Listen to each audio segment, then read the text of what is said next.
Hey, bon matin, bonjour à tous et bienvenue à l'heure de puissance. Hey, content de vous avoir avec nous ce matin. Et pour ceux qui sont ailleurs, soit en Europe ou en Afrique, ben, bon après-midi. Il doit être autour de 16 heures pour vous.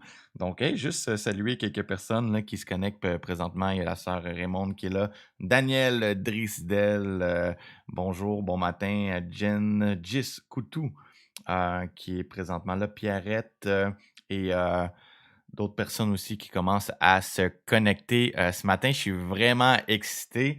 On va avoir vraiment un super matin, un super sujet aussi. On va parler de l'Église maison. Donc, j'espère que vous avez votre calepin de notes, que vous êtes prêts à prendre des notes, à être édifiés. On vit vraiment aussi, on vit dans une époque, dans une saison qui est particulier. Et puis, gloire à Dieu. Parce que dans les temps difficiles, ben, la gloire de Dieu se manifeste encore plus. Et je crois vraiment que Dieu nous a choisis comme génération pour être dans ces temps-là. Il y a la sœur Lison qui écrit Salut, bonjour Lison, bonjour Raymond, bon matin, bonjour Michel, content que vous soyez connectés. Et puis, comme je disais, ce matin, on reçoit le pasteur Andrew Shaw. Donc, je vais encore laisser quelques temps pour laisser aux gens de se connecter. Puis, on va rentrer aussi là, dans le vif du sujet avec notre invité. C'est vraiment un honneur pour moi de le recevoir avec nous.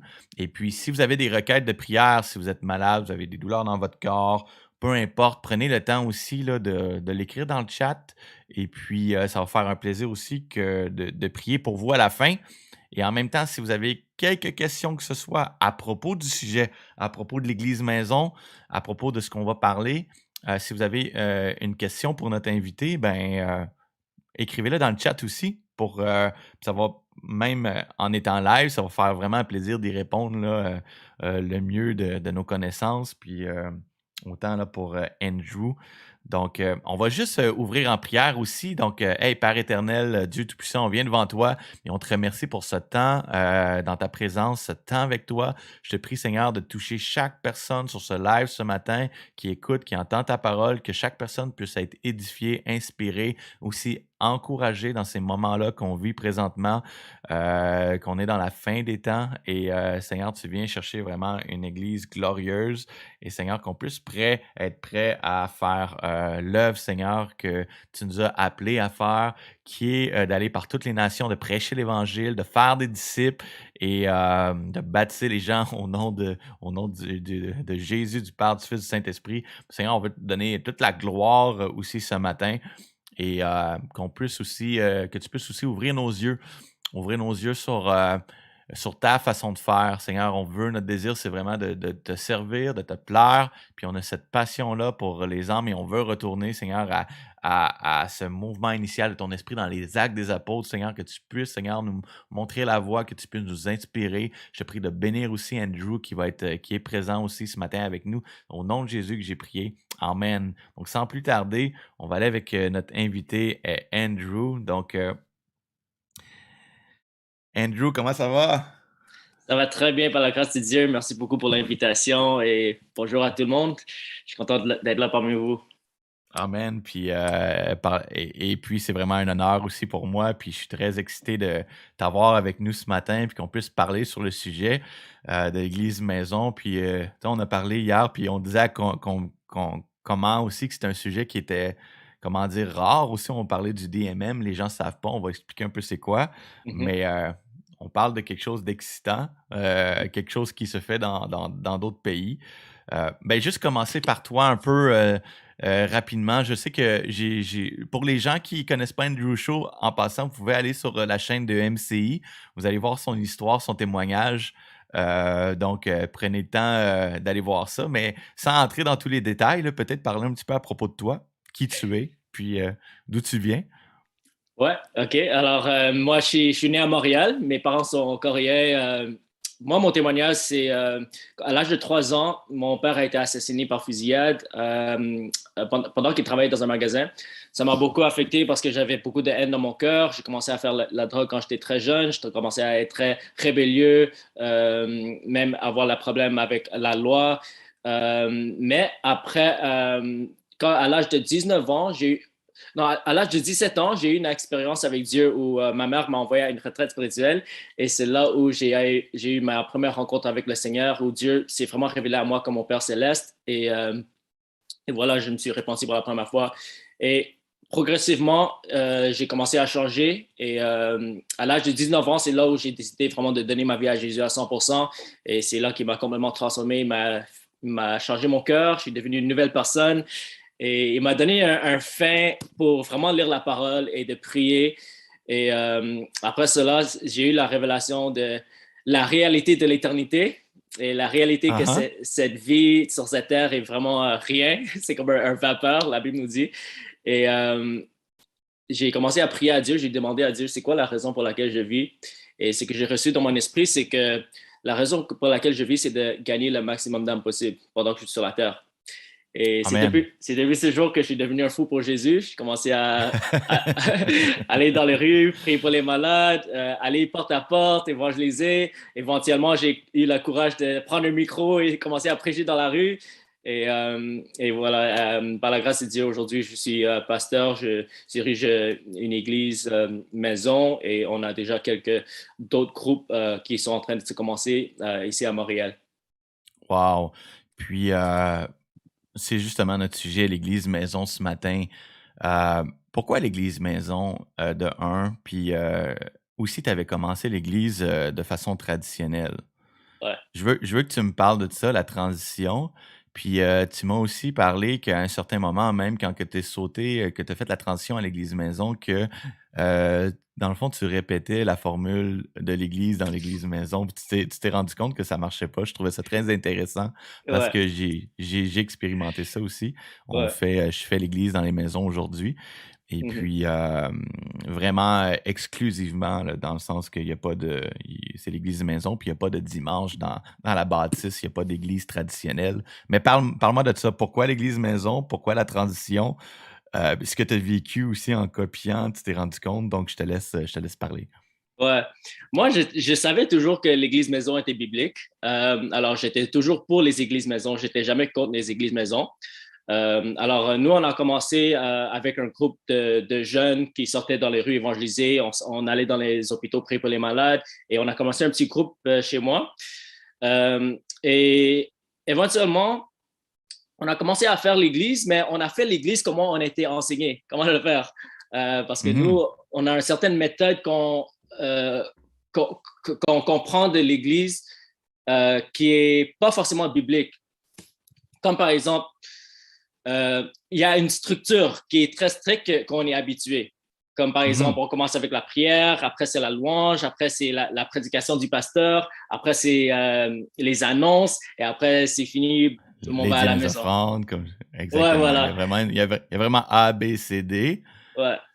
Et pourquoi tu dis que dans une structure qui est pas biblique? Explique ton point.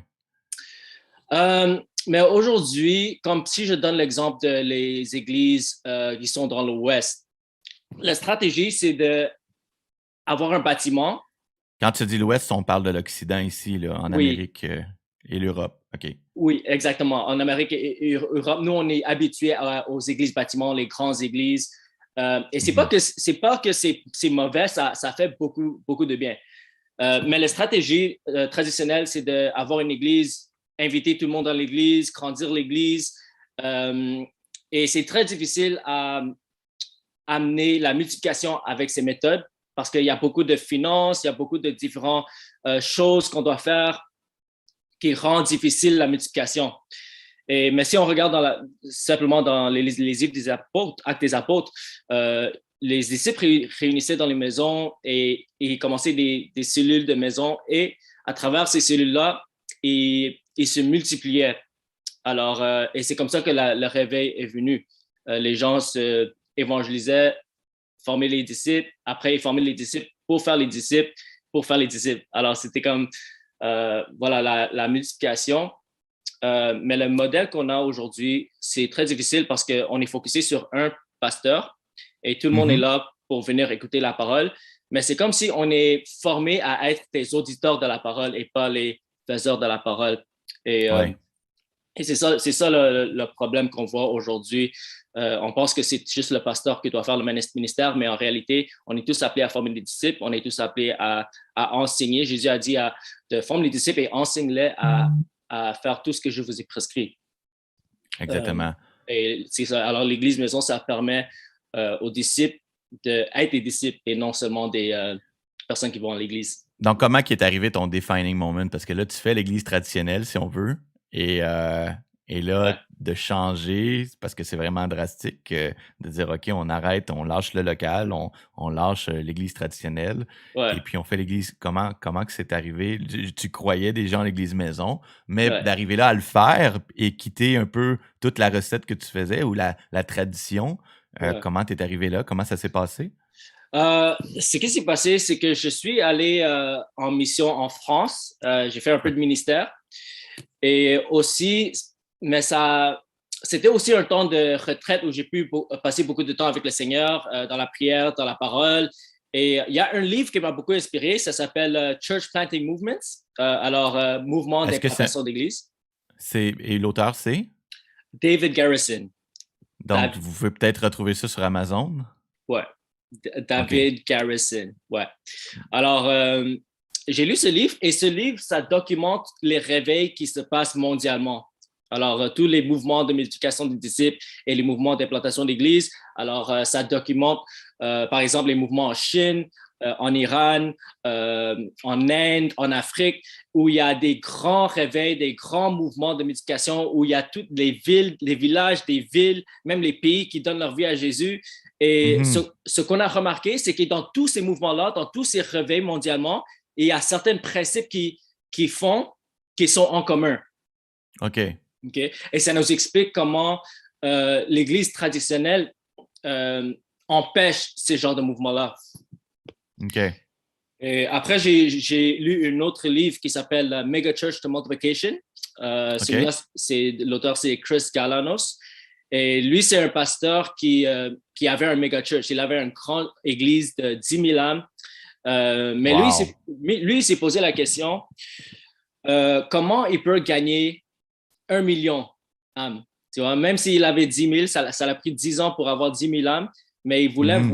il voulait gagner 1 million dans les prochains 10 ans. OK. Et lui aussi, il était inspiré par le livre que j'ai lu, c'est Church Planting Le tout, Movements. tout premier, là. Ouais, OK. Church Planting Movements. Il a lu ce livre-là et ça l'a beaucoup inspiré. Et lui, il a compris que s'il veut gagner 1 million, la méthode traditionnelle qu'il fait ne va pas réussir à le faire. Euh, Donc, lui a complètement délaissé le modèle, l'Église traditionnelle, la méga church, qu'on on s'entend ouais, que c'est, je veux dire, d'atteindre ce niveau-là ou ce statut-là, d'avoir une méga church avec 10 000 personnes, pour certains, c'est un certain succès, si on veut. ouais, Puis de ouais, dire, de voir ça un peu comme maintenant un empêchement, puis de délaisser tout ça pour ouais, aller dans l'église maison exclusivement, c'est wow! ouais, ouais. Ça me fait Alors penser un lui, peu à Francis Chan, un peu que tu connais, ouais, ouais, qui c'est probablement qui est inspiré par cet homme-là. ouais, ouais, je pense que c'est très similaire à Francis Chan. Oh, Alors OK. voilà, il a traditionné toute son église. Mega Church a une église de mouvement de multiplication de disciples et là, il a beaucoup d'églises maison mondialement. Oh wow, OK. Fait que donc là, toi, tu es en France, tu pars en mission là-bas, t'as un temps avec le Seigneur, tu lis ces deux livres-là, puis t'as comme une révélation. Ouais, ouais, Puis là, c'était. Ouais. puis là, tu dis à mon retour, il faut que les choses changent. Oui, voilà, voilà. Après ça, j'étais vraiment excité parce que Dieu a vraiment ouvert mes yeux à les réveils qui se passent dans tous les différents pays et les méthodes qu'ils utilisent. Alors, quand je suis revenu, j'ai transitionné. J'ai quand même fait, j'ai pas fait drastiquement parce que je sais que ça peut choquer les gens. Mais c'était ça ma prochaine question. Comment est-ce que les gens de ton assemblée ont réagi à ça? Comment ils ont pris la nouvelle?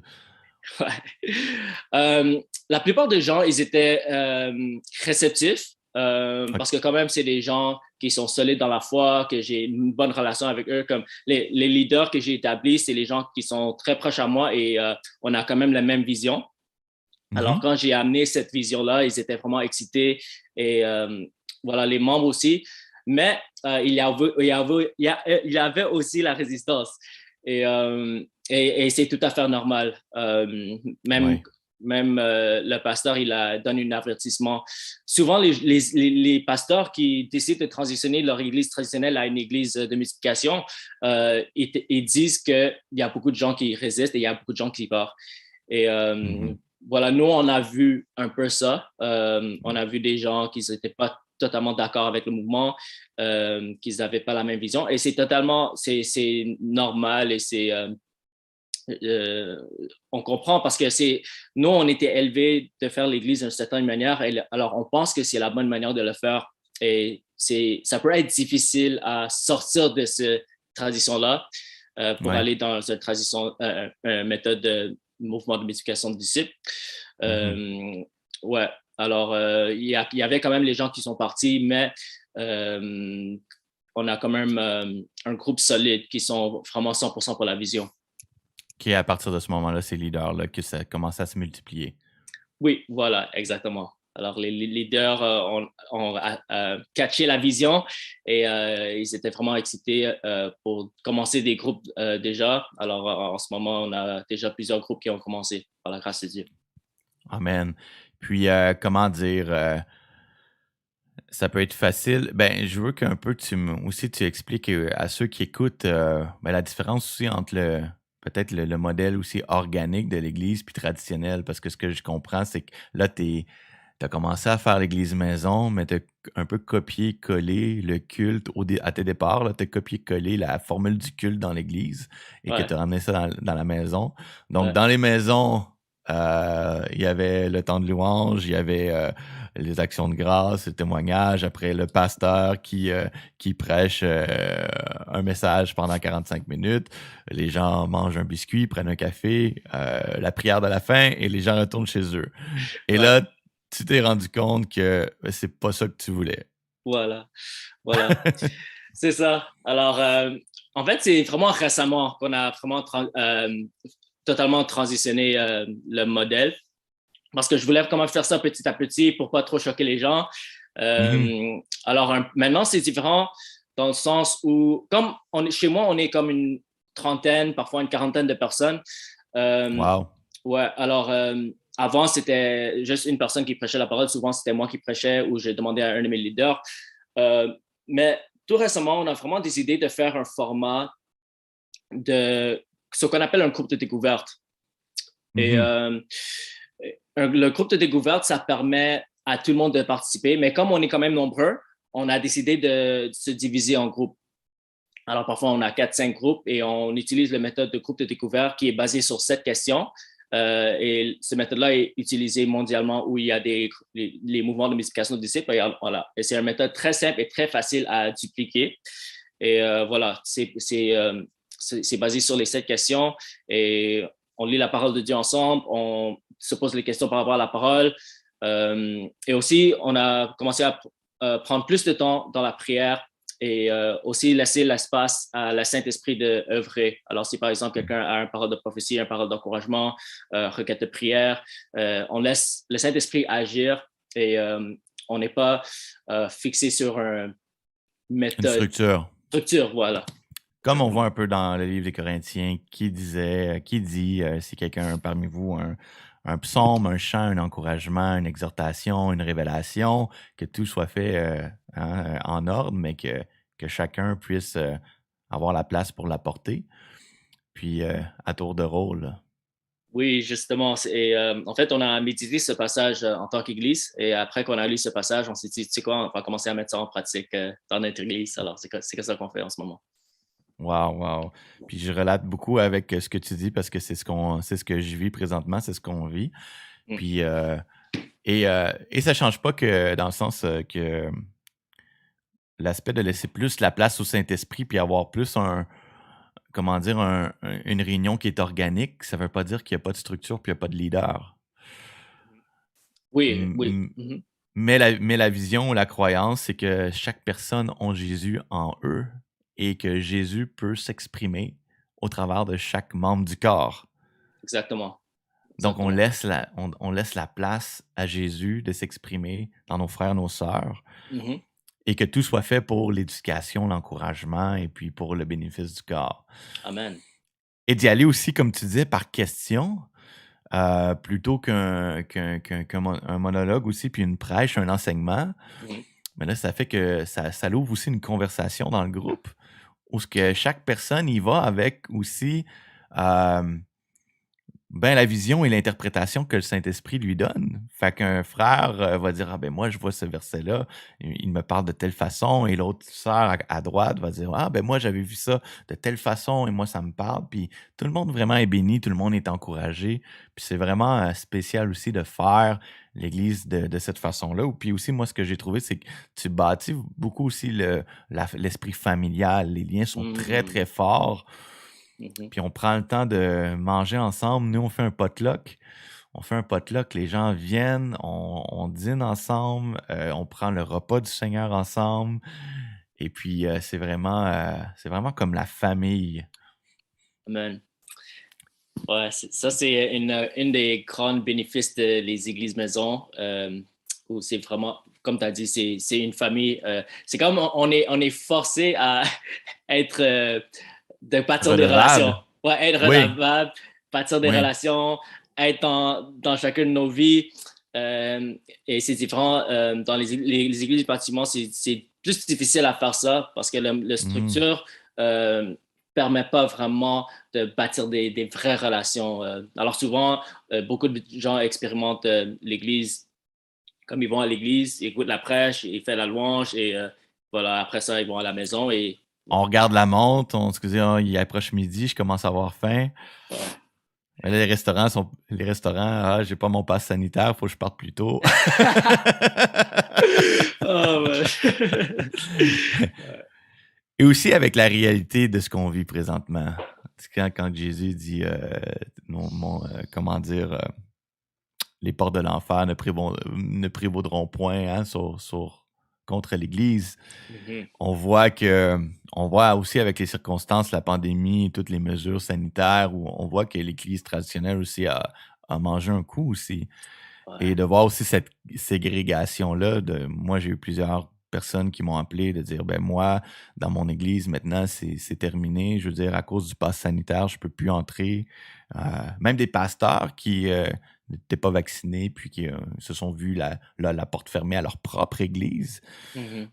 Donc, il peut y avoir des allègements temporaires pour l'instant, mais on le sait que on est dans la fin des temps, puis qu'on sait que la persécution, hein, peut-être pas qu'on va vivre ici au Canada ou au Québec la persécution comme en Chine ou qu'en Iran, mais moi je crois que qu'on vit une persécution qui est différente, qui est une persécution qui est un petit peu plus peut-être législative. Je sais pas si tu es d'accord avec ça.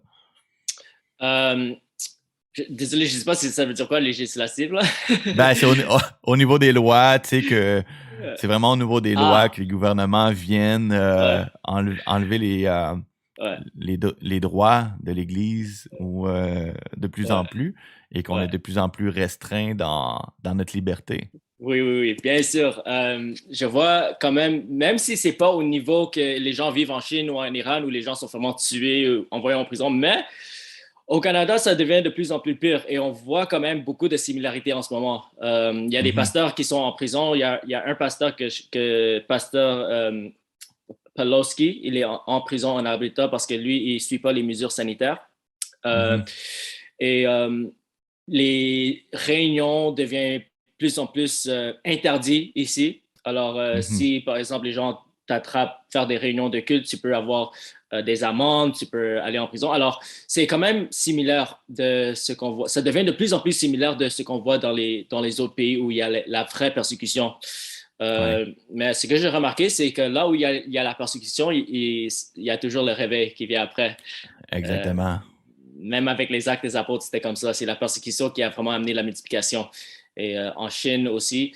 Pourquoi? Parce que ça nous force vraiment à appliquer la parole de Dieu et ça nous force à former des leaders qui peuvent former d'autres leaders. Parce que quand on va souterrain, là, on est vraiment, on doit vraiment maintenant mettre la parole de Dieu en pratique dans le sens où on doit former les disciples, élever des leaders et enseigner les leaders à former d'autres leaders et multiplier partout dans la ville. Exactement. Puis on voit aussi hein, dans les Actes des Apôtres, sans la persécution, c'est à cause de la persécution que ça a permis aux apôtres puis aux disciples de se disperser hein, dans Jérusalem, puis vraiment d'aller jusqu'aux extrémités de la terre, d'aller dans les autres nations, vers les Gentiles, qu'on dit les païens, pour annoncer la bonne nouvelle. Mais sans la persécution, probablement qu'ils auraient resté dans le confort là, de leur église à Jérusalem. Mais c'est comme si Dieu a utilisé ça pour les forcer à quitter leur confort. Mais c'est un petit peu ça en Occident, on est dans notre confort. Puis surtout, l'Église ne veut pas souffrir. Hein? On prêche qu'on va être enlevé avant la persécution, que, tu sais, on veut pas souffrir pour Jésus-Christ, on a peur, tu sais, que ces choses-là arrivent. Et puis, et il y a tout aussi le côté de l'évangile, prospérité, puis tu vas être béni, tu souffriras pas, tu vas être en santé toute ta vie, puis dans un sens aussi, il y a les promesses de Dieu, mais il reste que Jésus a promis que la persécution allait venir. Il a même dit que quand il a envoyé le Saint-Esprit, il dit « Alors, vous recevrez le Saint-Esprit et vous serez mes témoins ». Le mot « témoin » veut dire le mot « martyr ». Mm-hmm. Donc, la persécution fait partie du deal. Ça fait partie de...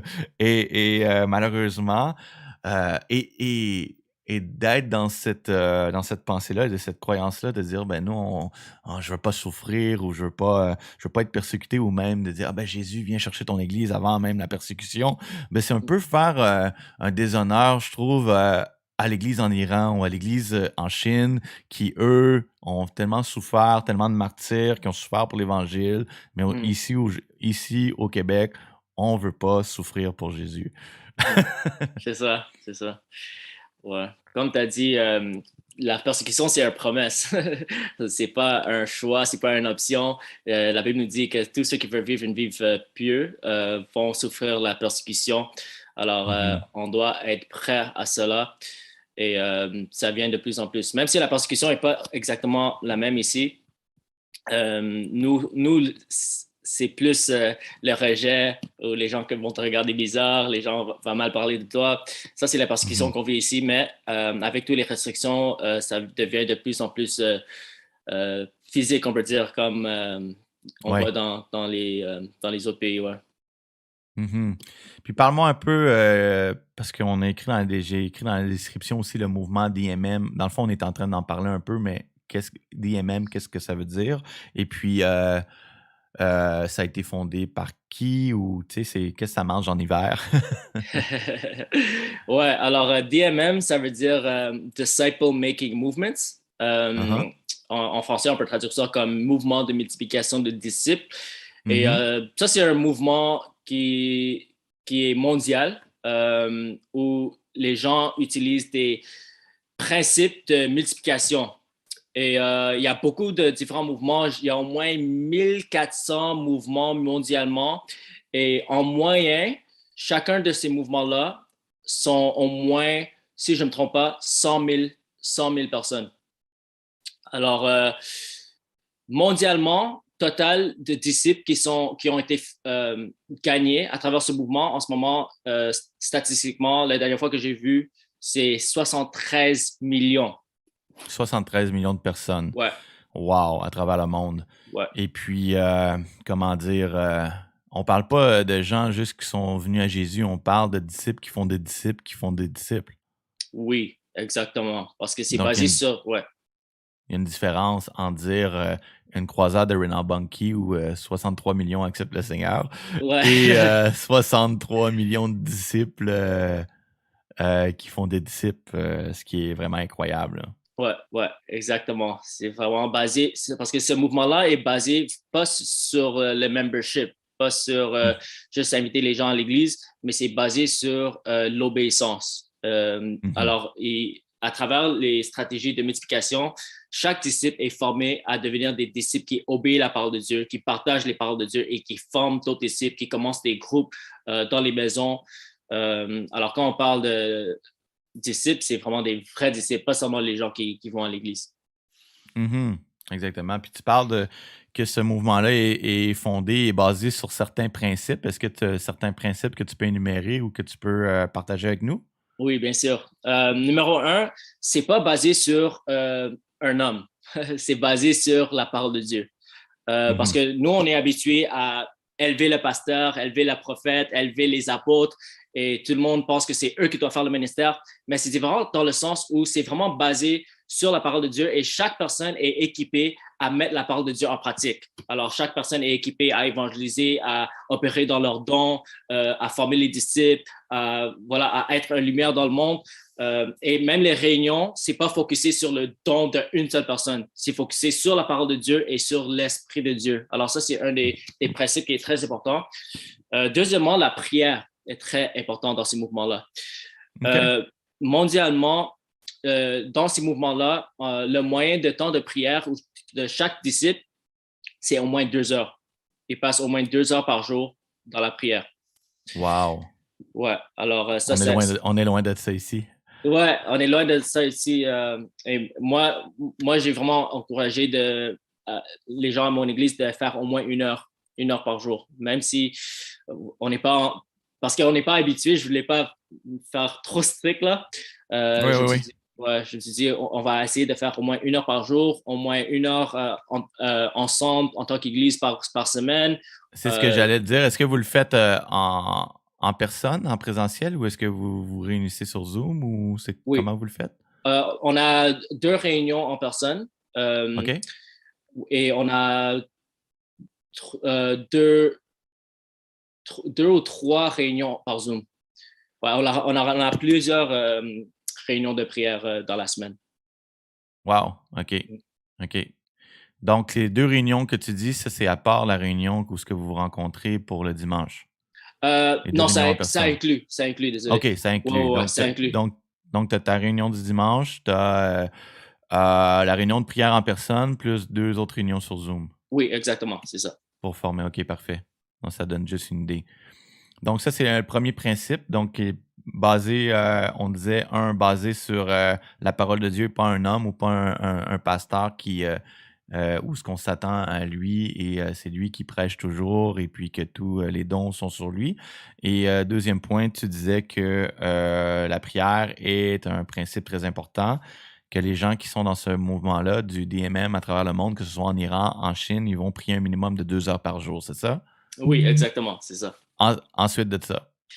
Ensuite de ça, c'est très important aussi de partager la vision avec d'autres personnes parce que si on veut atteindre toute une ville, toute une nation, on ne peut pas le faire seul. C'est pas un homme qui va Mmh. le faire, c'est pas une église qui va le faire, un ministère qui va le faire, mais on doit travailler ensemble en tant que corps de Christ pour mettre ces différents principes en pratique afin de gagner toute une ville. Alors, c'est aussi important de partager la vision avec d'autres croyants.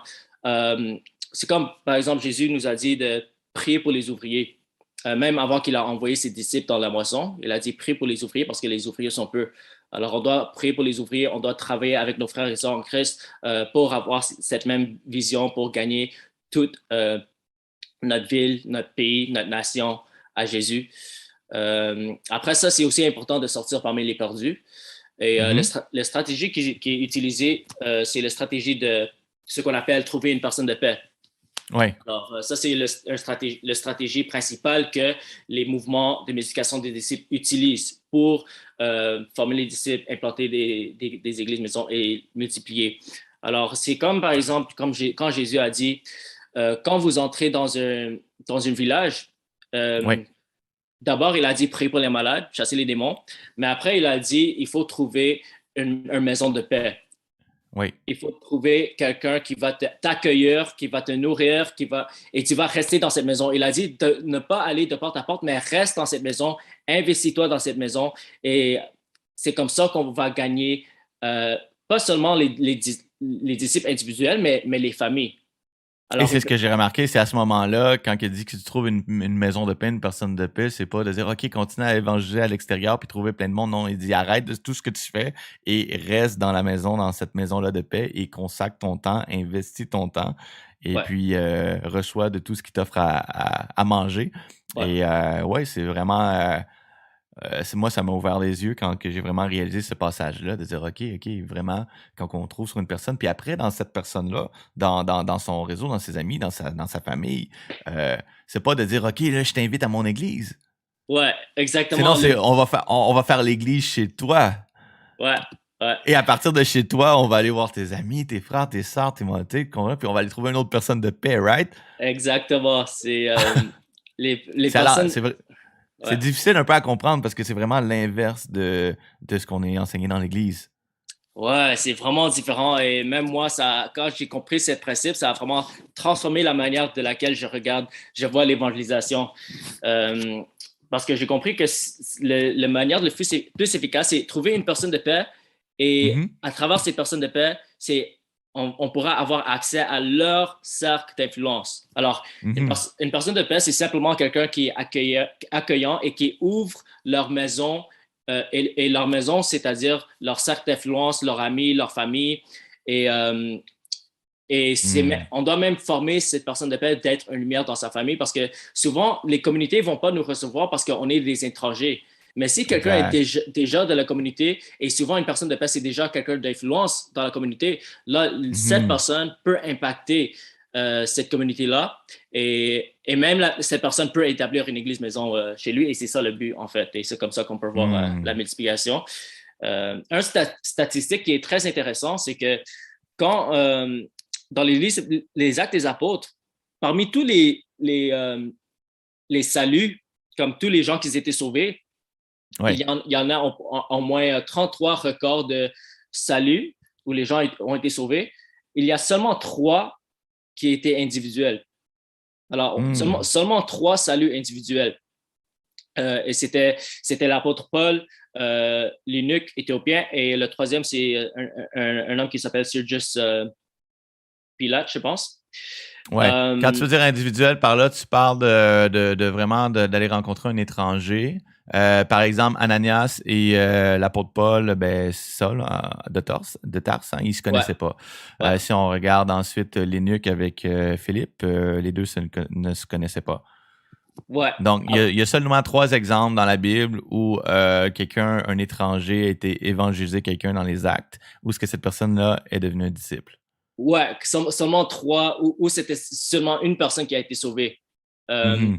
mais dans tous les autres exemples, c'était salut en nombre, c'était salut de groupe, c'était salut dans les Mhm. maisons, tu vois. C'est comme Corneille, par exemple, toute sa maison a été sauvée.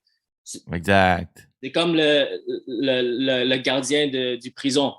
Lui et sa famille ont été sauvés.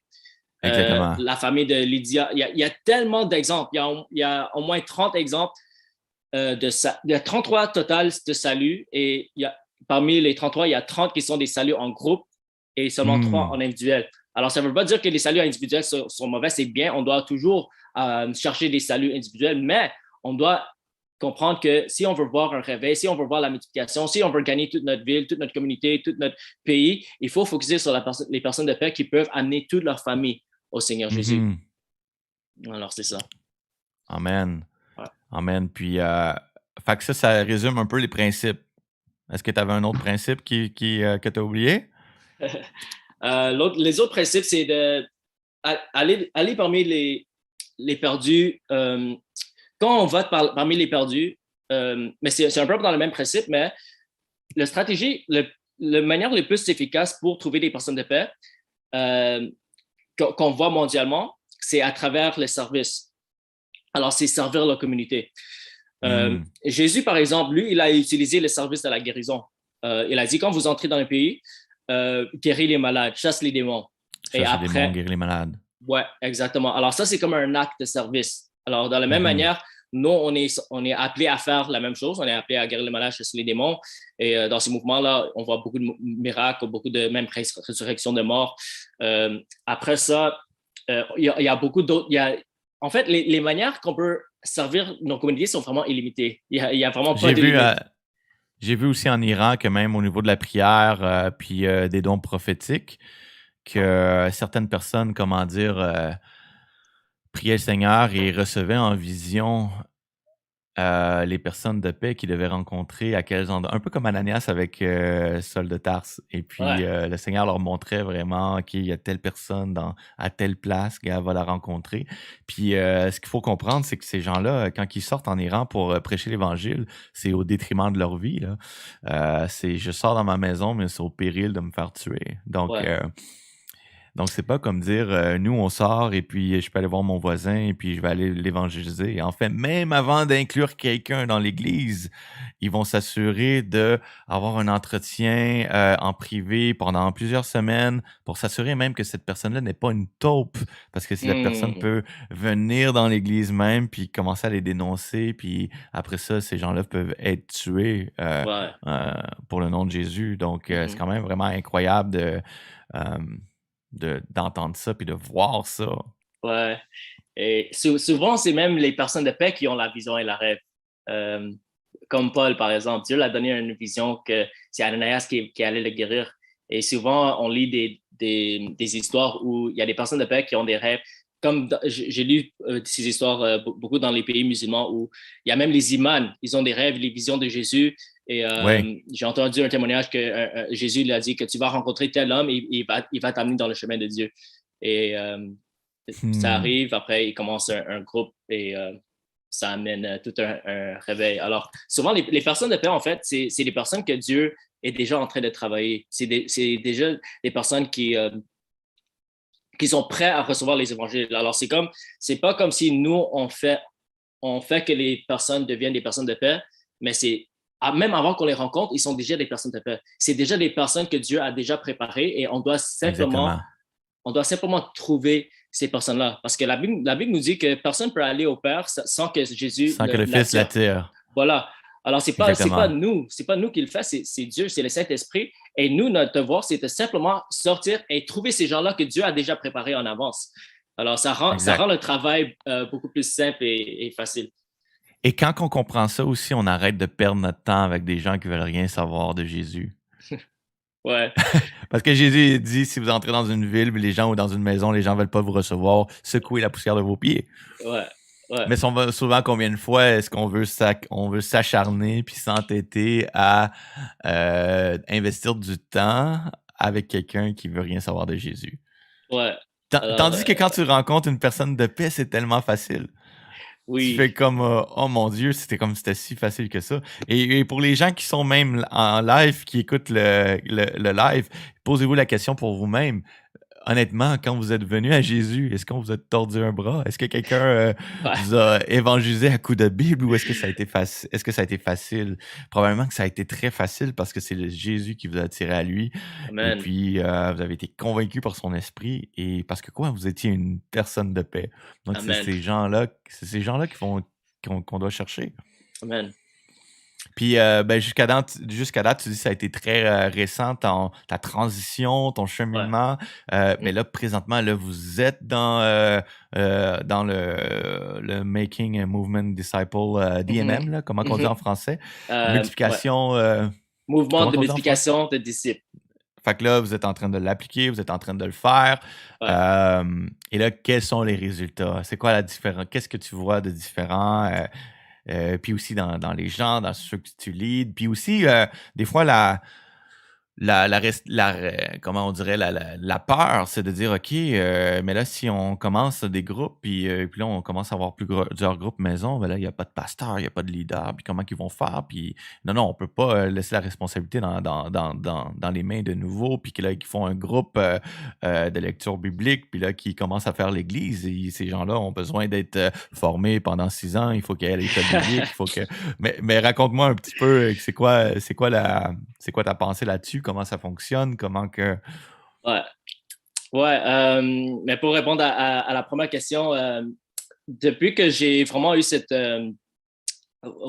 nouvelle direction du Seigneur, j'ai commencé à mettre ça en pratique tout de suite et Dieu j'ai très rapidement, par la grâce de Dieu, trouvé une personne de paix. Et c'est un frère, en fait, qui venait pas à mon église. Je ne l'avais pas invité à mon église, mais il était venu juste pour me demander la prière. Et voilà, j'ai Hmm. prié pour lui et j'ai introduit ces méthodes de méditation. Et j'ai commencé un groupe avec lui et ses amis. Et lui, il a commencé à faire l'étude biblique. Moi, j'étais là juste au début. J'étais là pour les premières 3, 4 semaines. Et après, je suis parti, je l'ai laissé diriger lui-même. Et Donc, c'était même. donc lui a fait l'étude biblique en premier avec toi, one-on-one. Euh, en fait, Puis après, il l'a transmis. c'était comme après notre première rencontre, je suis parti avec lui pour faire l'étude biblique avec son ami. Et moi, c'est moi qui dirigeais au début. Alors, moi, j'ai dirigé OK. pour les premières, peut-être deux semaines, j'ai dirigé. Et Mhm. les troisième et quatrième semaines, j'étais dans le groupe juste pour observer et pour assister s'il avait besoin. Mais Oh, wow. après cela, j'ai quitté ce groupe parce que je ne voulais pas que ce groupe devienne dépendant sur moi. Alors ça, c'est un principe très important que Est-ce que ça ça a doit... été Ouais. difficile pour toi de lâcher prise? Non, non, non, non. OK, parfait. Non, mais des fois, quand tu viens de l'église traditionnelle, puis tu sais, le pasteur et tout, là, de dire, OK, je l'ai. Même Jésus, à un certain moment, tu sais, quand on y pense, quand Jésus dit, il faut que je retourne vers le Père, il a dit, c'est avantageux pour vous que je parte. Ouais, exactement, exactement. C'est ça. Mais, mais si on regarde, on dit, ben non, mais Jésus, hey, si tu serais resté peut-être, si Jésus serait resté avec nous, me semble, les disciples peut-être de dire, mais Christ, tu sais, Seigneur Jésus, s'il serait resté encore avec nous peut-être pendant 3 ans, 4 ans, 6 ans, imagine, tu sais, comment qu'on aurait été efficace. Mais non, Jésus a dit, il est avantageux pour moi que je parte. Exactement. Même quand il a envoyé les disciples deux par deux, il n'a même pas été avec eux. Ouais, c'est ça. Parce que le problème, c'est que si on reste dans un groupe pendant trop longtemps, les gens vont te regarder comme si c'est toi l'expert, c'est toi qui peux amener la parole de Dieu et deviennent dépendants sur toi. Et après, ils ne pensent pas qu'ils peuvent faire ça sans toi, tu vois. Mhm, Alors, mhm, dès le début, tu dois leur faire comprendre que eux, ils peuvent faire ça eux-mêmes parce que c'est pas basé sur un homme, c'est basé sur la parole de Dieu et c'est basé sur le Saint-Esprit. Alors, on a mhm. juste à simplement leur montrer la méthode très simple, ce qu'on appelle un groupe de découverte, et n'importe qui peut le faire. Tu n'as pas besoin d'avoir même lu la Bible pour faire cette méthode-là parce que c'est pas forcément enseigné, c'est simplement discuter à travers la parole de Dieu, poser les questions par rapport à la parole de Dieu et aussi faire des engagements pour mettre la parole de Dieu en pratique et partager la parole de Dieu durant la semaine. Et j'ai trouvé que c'était très efficace parce que quand je suis parti, j'ai vu que ça a commencé à porter beaucoup de fruits, le groupe commençait à grandir et même Wow. à travers ce groupe, il y avait une deuxième génération qui a commencé à travers ce groupe aussi. Ça a commencé à se multiplier Ouais, déjà. ça a commencé déjà ça a pris peut-être 2 mois pour commencer un autre groupe. Alors, ça, c'est un petit témoignage de ce qui se passe à travers cette nouvelle stratégie. Wow, amen. Éric Leblanc qui dit Amen, la vie normale de tout chrétien. Amen.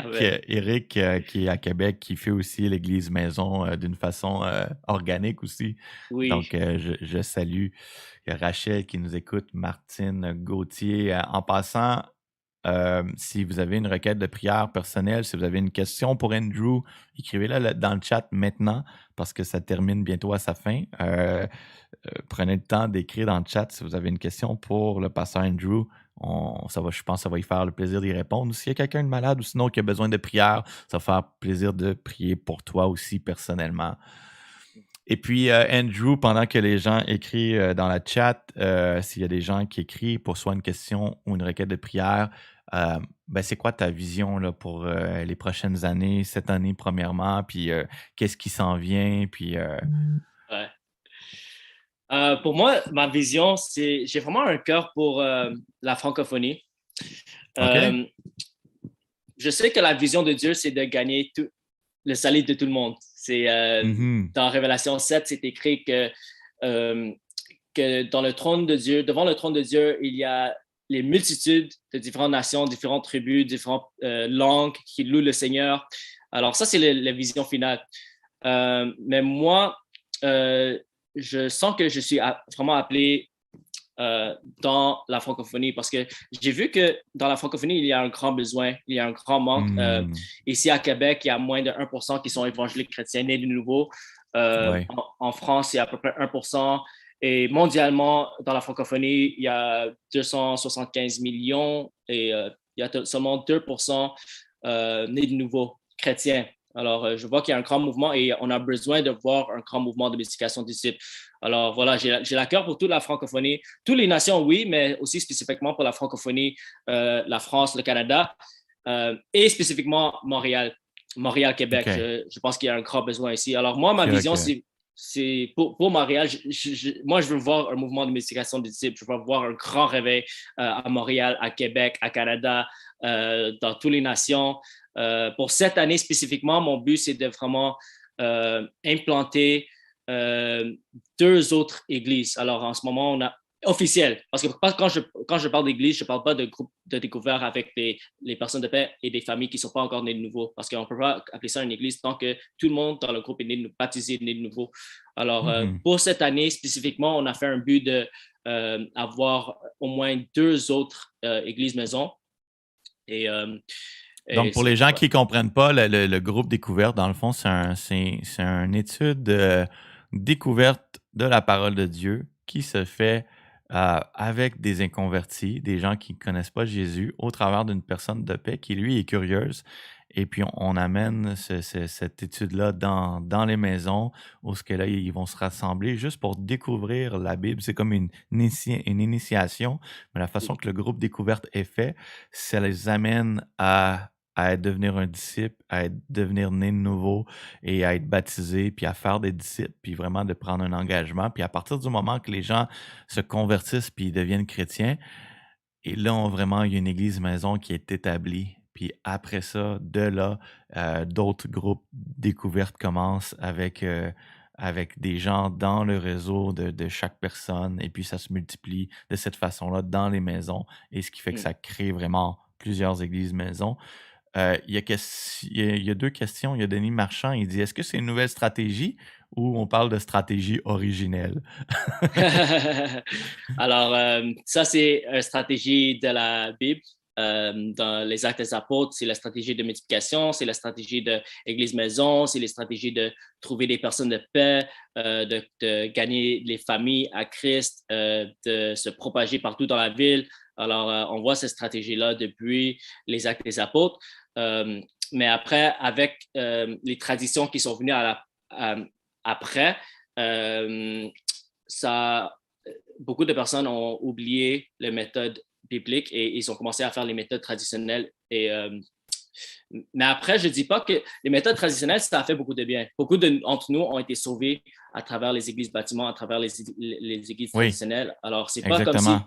c'est dur à utiliser cela pour faire beaucoup de bien, pour gagner des âmes quand même. Mais c'est juste que si on 100% d'accord. Ouais. C'est juste que si on veut voir comme toute une ville gagner à Dieu, toute Montréal, Québec, Canada, tout un peuple gagner à Dieu, la méthode traditionnelle ne va pas faire le job. Si on regarde ça juste statistiquement, logiquement, on regarde les statistiques de Québec, parce que je disais à frère Permac,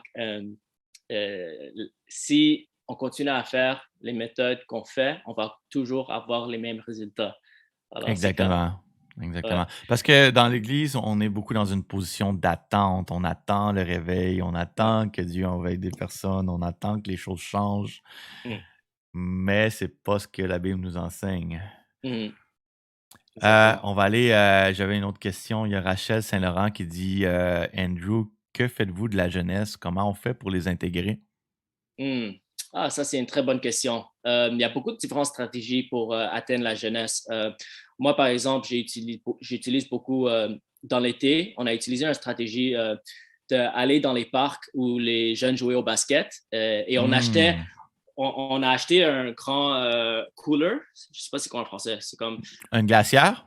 un glacière où on met de la Mhm. glace et après on a acheté comme beaucoup de Gatorade et on met ça dans la Hmm. glacière et on va dans les parcs où il y a beaucoup de jeunes et on donne ça gratuit. Donne de l'eau, de Gatorade, les jus gratuits. Et ça, c'est notre genre de ministère d'accès où on peut voilà, commencer des conversations spirituelles avec les gens et trouver des personnes de paix.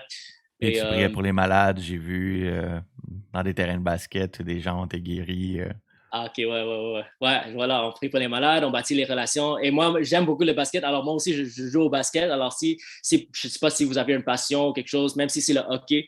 Nous, on a même commencé à jouer au hockey parce que je voulais trouver un autre moyen pour atteindre les jeunes.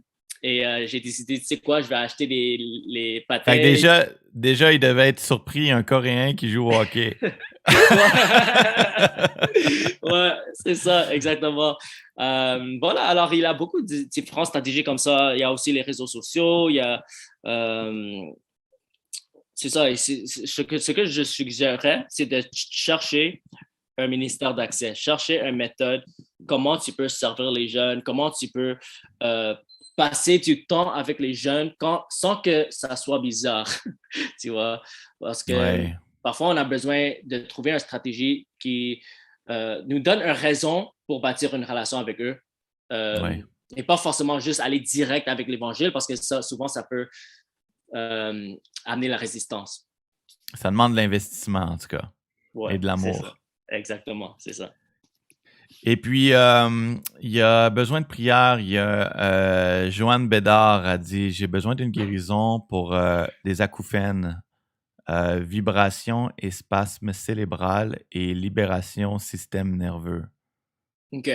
OK. Donc, acouphènes, spasme cérébral et libération du système nerveux. Joanne Bédard, est-ce que tu peux prier pour elle? Bien sûr, bien sûr.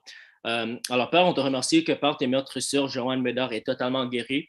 Au nom de Jésus-Christ, je déclare la guérison totale. Je chasse tout symptôme de ton corps. Maintenant, sois guéri à 100% de la tête aux pieds. Au nom puissant de Jésus-Christ, je chasse tout esprit d'infirmité. Je chasse toute maladie de ton corps. Je chasse toute douleur, tout symptôme. Tu quittes ce corps maintenant au nom puissant de Jésus-Christ. Sois guéri à 100%. Au nom de Jésus, reçois la guérison. Amen. Amen.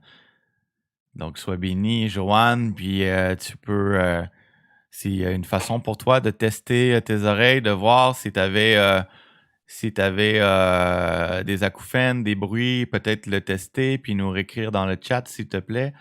Éric Leblanc, il dit priez pour moi, j'ai la gorge enflée depuis quelques jours, j'ai de la difficulté à parler. Mhm. Donc, on va prier pour Éric aussi, si tu veux bien. Bien sûr. Au nom de Jésus-Christ, je déclare la guérison totale dans ta gorge. Sois totalement guéri. Tout symptôme te quitte maintenant. Au nom de Jésus-Christ, je déclare que tu parles normalement. Au nom puissant de Jésus-Christ, sois guéri à 100%. Tout symptôme, toute douleur, toute maladie quitte maintenant. Au nom puissant de Jésus-Christ. Amen. Amen. Merci, Éric. Il y a aussi Michel Langevin qui guérison. Je vais prier pour toi, Michel. Guérison pour tes yeux qui s'affaiblissent. Donc, mets ta main sur tes yeux maintenant, Michel. Et puis, je vais prier pour toi. Puis après, je vais te demander de juste regarder au loin, de voir si tu avais de la difficulté à lire ou à voir de loin. Juste de tester tes yeux après, puis de nous réécrire dans le chat. Donc, mets ta main sur tes yeux. Donc, au nom de Jésus-Christ, je commande à ses yeux de voir maintenant au nom de Jésus-Christ. Tout esprit de cécité, tu sors d'elle maintenant au nom de Jésus-Christ. Je leur donne une vision 20 sur 20 maintenant au nom de Jésus. Au nom de Jésus-Christ. Donc, merci Seigneur. Donc, Michel, fais juste essayer de voir avec tes yeux si tu perçois une différence. Amen. Amen. Gloire à Jésus. Donc, sinon, il y a quelqu'un qui dit merci beaucoup pour les stratégies pour les jeunes. Oui, pour vrai, c'est vraiment des bonnes stratégies, des bonnes stratégies. Puis oui, comme tu dis, c'est vraiment d'aller d'être au service des gens. Tu parlais de service, tu sais. Puis Jésus, c'est ce qu'il nous enseigne à faire, c'est d'être serviteurs des uns des autres. Amen. Amen. Puis bâtir vraiment des relations qui sont sincères, puis véritables. Puis aussi, on parle de faire des disciples, et Jésus il dit que c'est par l'amour qu'on a pour les uns les autres qu'on va être reconnu pour étant ses disciples. Donc, et gloire à Dieu, parce que je suis vraiment 100% all-in pour la puissance de Dieu, pour voir les aveugles voir, pour voir les Yes. sourds entendre, les démons chasser, tout ça. Mais Amen. il reste que la chose principale, pourquoi qu'on fait ces choses-là, c'est parce que c'est l'amour de Jésus-Christ qui nous pousse. C'est Amen. l'amour de Jésus-Christ qui nous motive aussi à gagner des âmes. Puis, Mm. et c'est là que vraiment que la guerre spirituelle, elle est. Beaucoup de gens vont, ce qu'on appelle, beaucoup de livres qui sont là-dessus, là, euh, la guerre spirituelle. Tu sais, ils vont intercéder, ils vont chasser les esprits dans les lieux célestes. Mais la vraie guerre spirituelle se fait en arrachant des âmes. Amen. Parce que l'ennemi, lui, est en guerre, puis il veut aller arracher le plus d'âmes possible pour les amener dans son royaume. Mm. Mais gloire à Dieu, parce qu'on connaît la fin, on connaît la fin du livre. Puis la Bible aussi nous raconte aussi et nous dépeint le portrait dans l'Apocalypse que au ciel, il va y avoir une multitude innombrable de gens de toutes les langues, de toutes les nations, de toutes les tribus. Euh, et souvent, on entend beaucoup, oui, le chemin est étroit, puis peu de personnes peuvent. Et oui, c'est vrai, mais aussi, je m'encourage par cette vision de dire, mais en haut, quand on va arriver en haut, il va y avoir une multitude innombrable de gens qui, de toutes les langues, qui vont louer le Seigneur, qui vont dire Saint, Saint, Saint, l'agneau, à lui la gloire, à lui soit l'honneur, à Jésus-Christ, c'est lui qu'on élève. Et la Bible dit, quand le Fils de l'homme va être élevé, j'attirerai. C'est Jésus lui-même, il dit, quand le Fils de l'homme va être élevé, j'attirerai les hommes à moi. Donc oui, il parlait de la croix, mais moi, je crois aussi que quand que tu élèves Jésus, quand que tu élèves le nom de Jésus dans ta communauté, avec tes amis ou dans ton entourage, la clé, c'est si tu élèves Jésus, ben, les hommes vont être attirés à Jésus. Amen. Et trop souvent aussi, on prêche un évangile où on prêche, puis c'est quelque chose que j'ai déjà parlé, on va comment dire, quand on apporte l'évangile, on va parler de notre pasteur, on va parler de notre église, on va parler de la louange, sauf Jésus. donc, donc, on doit apprendre à prêcher Jésus. Et c'est ça aussi un disciple. Mm. Fait que, ben, Andrew, honnêtement, c'était vraiment un temps béni, un privilège vraiment de t'avoir ce matin. Puis je remercie le Seigneur aussi pour cette relation, cette connexion-là Amen. qui a débuté, qui a instauré entre nous. J'espère que tous et chacun, vous avez été vraiment bénis ce matin. Le live est en rediffusion aussi sur YouTube. Prenez le temps de vous abonner à evg.pierremarc sur YouTube. Aussi, je vous encourage à aller sur la chaîne YouTube de Pasteur Andrew. Puis, comment que s'appelle ta chaîne, Andrew? Vous avez juste à écrire mon nom, Andrew, OK. espace CHO, et vous allez trouver ma chaîne sur YouTube. Donc, allez sur YouTube, écrivez Andrew Show, puis vous allez trouver sa chaîne. Il y a aussi Jésus, mon refuge. Prenez le temps juste de s'abonner, juste pour lui donner un coup de main, l'encourager, lui donner de la visibilité, parce que ce qu'il fait présentement, c'est incroyable. C'est vraiment un guerrier, c'est vraiment quelqu'un qui est on the front line, dans la moisson, dans l'œuvre de Dieu au Québec, à Montréal. Donc, c'est incroyable. Et puis, sinon, j'allais dire aussi, tu es sur TikTok. Ouais. Nouvellement sur TikTok. Ouais. C'est quoi comment qu'on peut te trouver sur TikTok? C'est Andrew, Disciple of Jesus. Donc, écrivez Andrew, Disciple of Jesus, et vous Ouais. allez trouver Andrew sur TikTok. Et puis, prenez le temps aussi de vous abonner pour ceux qui sont pas dessus. Il y a vraiment un mouvement qui se passe aussi sur TikTok à travers le monde. Beaucoup moi, j'ai commencé une chaîne aussi, mais j'ai pas posté autant que toi. Mhm. Mais Dieu utilise les réseaux sociaux pour atteindre les gens, puis pour amener sa parole, puis sauver des âmes. Et pour, c'est ça. Donc, sinon, ben, hey, soyez bénis. Merci encore là d'avoir été là. On va terminer en prière. Est-ce que tu veux prier pour la fin? Oui, bien sûr. Vas-y. Père, je te remercie, Seigneur, pour cette rencontre. Je prie, Seigneur, qu'on ne soit pas seulement des auditeurs de la parole, mais qu'on le met en pratique. Je prie que tu fortifies tous les membres, que toutes les personnes qui ont été sur le live, que tu les remplis du Saint-Esprit, que tu les donnes un zèle et un feu, Seigneur, pour sortir, former les disciples, pour implanter des églises, pour mettre en pratique ta parole de Dieu, afin qu'on puisse voir un grand réveil dans toute la francophonie, au nom puissant de Jésus-Christ. Amen. Amen. Et je reçois. Yes. Yes. Donc, soyez bénis tout le monde. Que la grâce et la paix du Seigneur Jésus vous accompagne. Le Seigneur Jésus vous aime. Je vous aime aussi. On se revoit au prochain live samedi prochain À la même heure, soyez bénis. Bye bye. Bye bye. Que Dieu vous bénisse.